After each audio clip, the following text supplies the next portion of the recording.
What's poppin', y'all? I hope and I pray that you're having a blessed day. And remember, what you put into the day is what you get out of it. You put in love, you get a love. You put in positivity, you get a positivity. You put in that work, that faith won't be dead. I'm telling you, faith without works is dead, okay? The kingdom of God is near. We in the last days. We don't know when Jesus is coming back, but it's better to stay ready so you don't have to get ready, you feel me?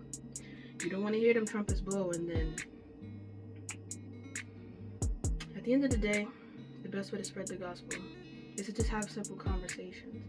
And even if you don't feel like you can have a conversation, there's always an avenue within the conversation to always let a little bit of Jesus in. You know, there's something nowadays that I watch out for. And, you know, the people that I speak with and the things that we talk about. You know, there was a time when I was in college, I wrote a paper on the words, faith without works is dead.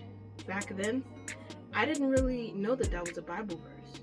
It sounded biblical, but I wasn't sure where in the Bible it came from until I did further research. And I wrote that essay. Well, not an essay, it was a full paper. And my professor loved it. And even more so, I loved it. You know, I wrote a few papers that were about stories and verses in the Bible that I wasn't sure where they were, but I knew what they were about because I had learned them in teachings, in passing, in conversation with people.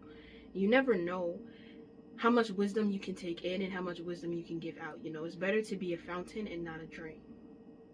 You know, always have a cup that's full of wisdom, kindness, peace, and love.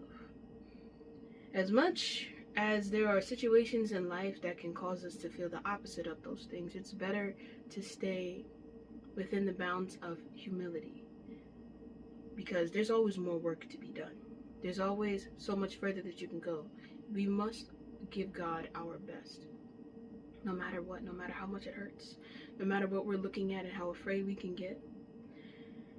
Life is a series of trials and tribulations of us facing giants that we sometimes didn't even know were there.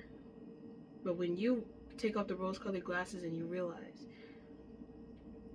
you're just like David, you know, staring up at Goliath and realizing he may be tall, but I'm mighty.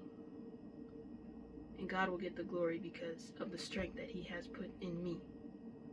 Do I know where the strength comes from? It's definitely not from me. But it's a strength that is rooted in the Lord. I hope this is making sense. You know, I hope you're following me.